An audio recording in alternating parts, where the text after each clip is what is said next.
আসসালামু আলাইকুম। সবাইকে স্বাগত জানাচ্ছি আমি নাইম ফাথম মুবিন। শুরুতে সংবাদ শিরোনাম।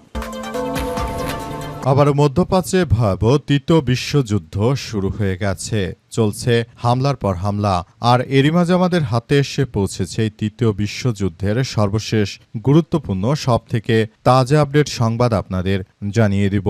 প্রথমেই জানিয়ে দিব ইরানের সঙ্গে 15 ঘন্টার যুদ্ধে যে শিক্ষা পেল ইসরায়েলের প্রধানমন্ত্রী বেনিয়ামিন নেতানিয়াহুর জন্য আজ ইরানের সঙ্গে নতুন করে লড়াই শুরু হওয়াটা সাময়িকভাবে তার সমর্থকদের কাছে এই বার্তা দেওয়ার সুযোগ হতে পারে যে তিনি এখনও প্রেসিডেন্ট ট্রাম্পের মুখোমুখি দাঁড়াতে সক্ষম। তবে মাত্র 15 ঘন্টারও কম সময়ের মধ্যে লড়াই বন্ধ হয়ে যায় ইসরায়েল এবং এর বিপর্যস্ত নেতা এক বড় উভয় সংকটের মধ্যে পড়েছে। এদিকে নেতানিয়াহুর সঙ্গে প্রায় হাতাহাতিতে জড়িয়ে পড়েছিলেন ট্রাম্প, জানালো মার্কিন দূত। মধ্যপ্রাচ্যে চলমান উত্তেজনার প্রেক্ষাপটে লেবানন ইস্যুতে মার্কিন প্রেসিডেন্ট ডোনাল্ড ট্রাম্প ও ইসরায়েলের প্রধানমন্ত্রী বেনিয়ামিন নেতানিয়াহুর মধ্যে তীব্র মতবিরোধের ইঙ্গিত পাওয়া গেছে। লেবাননে নিযুক্ত যুক্তরাষ্ট্রের রাষ্ট্রদূত মিশেল ইসা দাবি করেছেন যে বিষয়টি নিয়ে ট্রাম্প প্রায় নেতানিয়াহুর সঙ্গে হাতাহাতি পর্যায়ে চলে গিয়েছিলেন, কিন্তু শেষ পর্যন্ত বিষয়টি কোন দিকে গড়িয়েছে সে বিষয়ে তিনি জানাতে পারেননি। এই মুহূর্তে নেতানিয়াহু ট্রাম্পের মধ্যে ফাইট চলছে। মূলত নেতানিয়াহু যুদ্ধ থামাতে চায় না, কিন্তু যুক্তরাষ্ট্র চাইছে যুদ্ধ বন্ধ করতে। এদিকে যুক্তরাষ্ট্র ও ইরান আলোচনা নস্যাৎ করতে বৈরুতে হামলা চালায় দখলদার ইসরায়েল। যুক্তরাষ্ট্র এবং ইরানের মধ্যে নতুন করে শুরু হওয়া কূটনৈতিক আলোচনা ভেস্তে দিতেই ইসরায়েল লেবাননের রাজধানী বৈরুতে ইচ্ছাকৃতভাবে বিমান হামলা চালিয়েছে বলে গুরুতর অভিযোগ তুলেছে একটি আন্তর্জাতিক মানবাধিকার সংস্থা। যুক্তরাষ্ট্রের এই মানবাধিকার সংস্থাটি নেতানিয়াহু সন্ত্রাসীর বিরুদ্ধে কাজ করছে। এরপর জানাবো এই মুহূর্তে কেন ইসরায়েলে হামলা চালালো ইরান। লেবাননে ইসরায়েলি হামলার জবাবে তেহরান প্রতিশোধমূলক পদক্ষেপকে প্রথম দেখা একটি ঝুঁকিপূর্ণ কাজ মনে হলেও যা একটি বিধ্বংসী আঞ্চলিক যুদ্ধকে আরও উস্কে দিতে পারে। তবে ইরানের জন্য এসব হামলা ছিল অত্যন্ত প্রয়োজনীয়। এটি দেশটির নতুন শাসকদের একটি আক্রমণাত্মক কৌশলগত পরিবর্তনের অংশ। এ বিষয়ে খুবই গুরুত্বপূর্ণ সংবাদ জানাবো, সঙ্গেই থাকুন।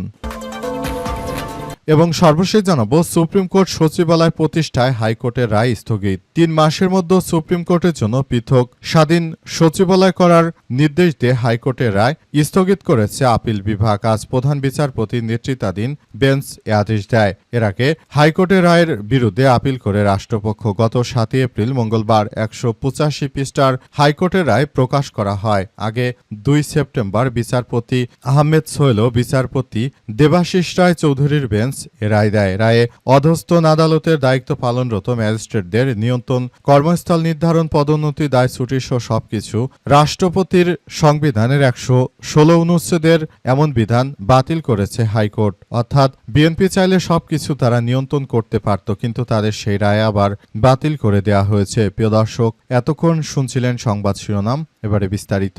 তবে তার আগে বন্ধুরা অনুরোধ থাকবে এই সংবাদটিতে একটি লাইক দিন।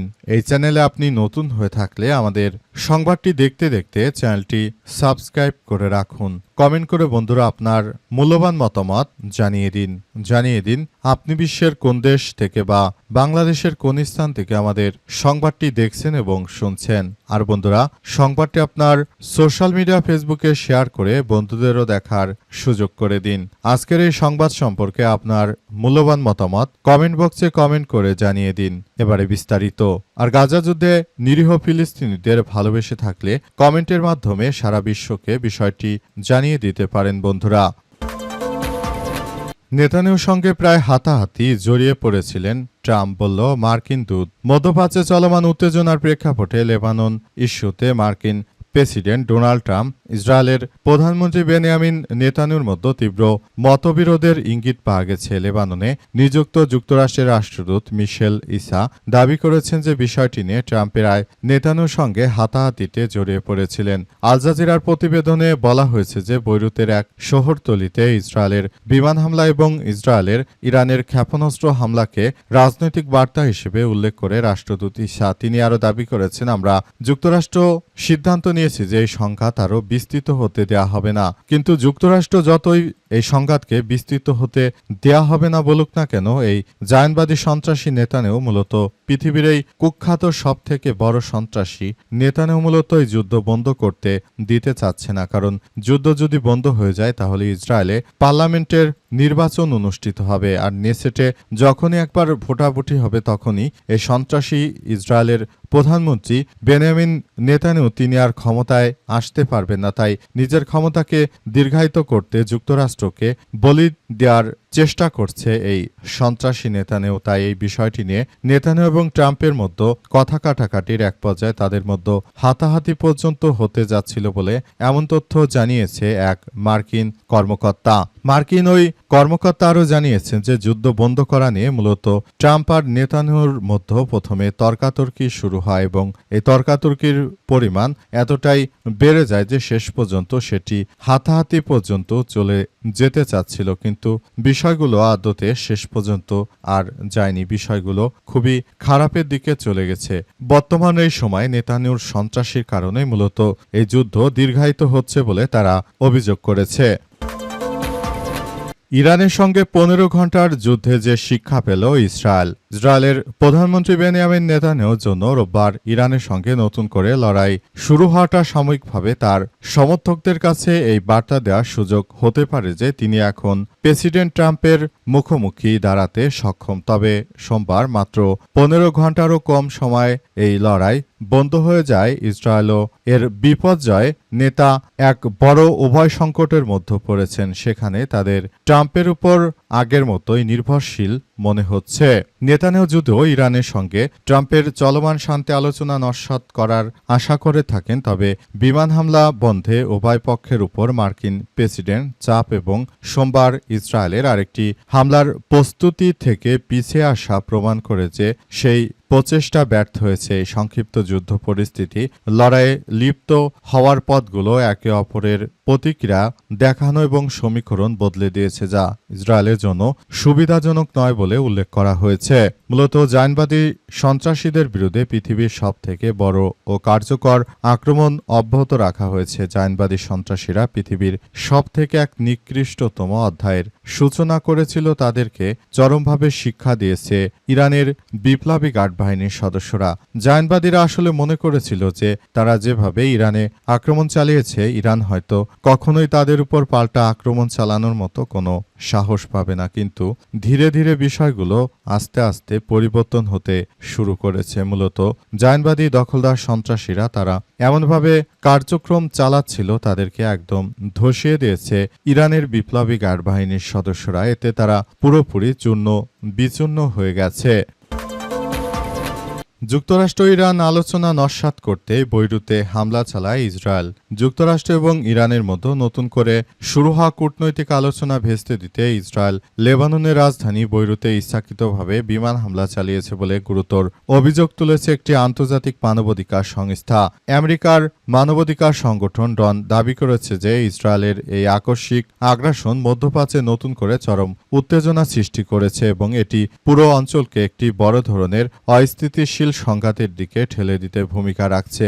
সংগঠনটির নির্বাহী পরিচালক ওমর শাকির এক আনুষ্ঠানিক বিবৃতিতে জানিয়েছেন যে ইসরায়েলের এই যুদ্ধাংদেহী আচরণ মার্কিন প্রশাসন অসন্তোষ প্রকাশ করছে বলে খবর বেরিয়েছে, তা আদতে মাঠ পর্যায়ে কোনো ইতিবাচক প্রভাব ফেলবে কিনা সেটি এখন পর্যন্ত স্পষ্টভাবে বোঝা যাচ্ছে না। মূলত এই জায়নবাদী সন্ত্রাসীরা তারা শুরুতে যে ধরনের কার্যক্রম আসলে শুরু করেছে, এটি আমাদের সবার জন্য এক ভয়াবহ বিপর্যয়কর পরিস্থিতির মধ্যে ঠেলে দিতে পারে। সবাইকে বিষয়গুলো নিয়ে খুবই গুরুত্ব সহকারে দেখভাল করতে হবে এবং পুরো পরিস্থিতি খুবই গুরুত্ব সহকারে দেখভাল করতে হবে বলে উল্লেখ করা হয়েছে।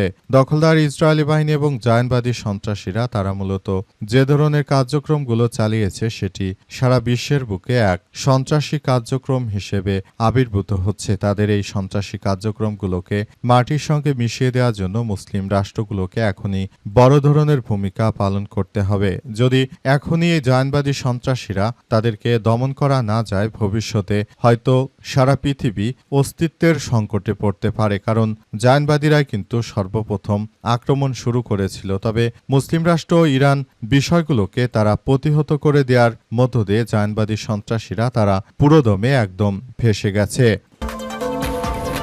এই মুহূর্তে কেন ইসরায়েলে হামলা চালালো ইরান?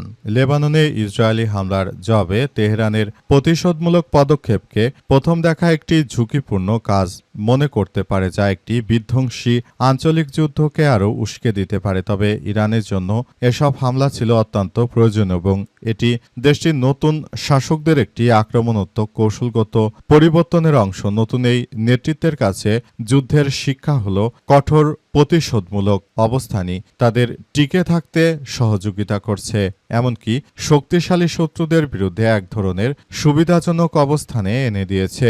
ওয়াশিংটন ভিত্তিক ফরেন পলিসি থিঙ্ক ট্যাঙ্ক ডনের ইরান বিষয়ক বিশেষজ্ঞ অমিত মেমোরিয়ান বলেছেন যে মূলত ইরান নিজেকে তার শক্তি প্রদর্শন করতে চায় এবং দেখাতে চায় যে যুদ্ধ পরিস্থিতি বাড়িয়ে দেওয়ার সক্ষমতা তাদের হাতে রয়েছে। তারা যুদ্ধের পরিস্থিতি এমন এক পর্যায়ে তারা নিয়ে যেতে পারে যেটি সারা বিশ্বের জন্য এক ধরনের হুমকি হিসেবে আবির্ভূত হবে এবং সবকিছু আসলে এমন ধরনের কার্যক্রম চালিয়ে যাওয়া হচ্ছে যেটি সারা বিশ্বের বুকে এক ভয়াবহ বিপর্যয়ের মুখে ফেলে দিচ্ছে। দখলদার ইসরায়েলি ও সন্ত্রাসী জায়নবাদীরা তারা শুরু থেকে যে ধরনের কার্যক্রমগুলো শুরু করেছে সেটি আসলে আমাদের সবার জন্য এক বড় ও ভয়ঙ্কর পদক্ষেপ হিসেবে বিবেচিত হচ্ছে, অথচ এগুলো সবার জন্য অনেক বড় ধরনের এক সমস্যা সৃষ্টি করেছে জায়নবাদীরা।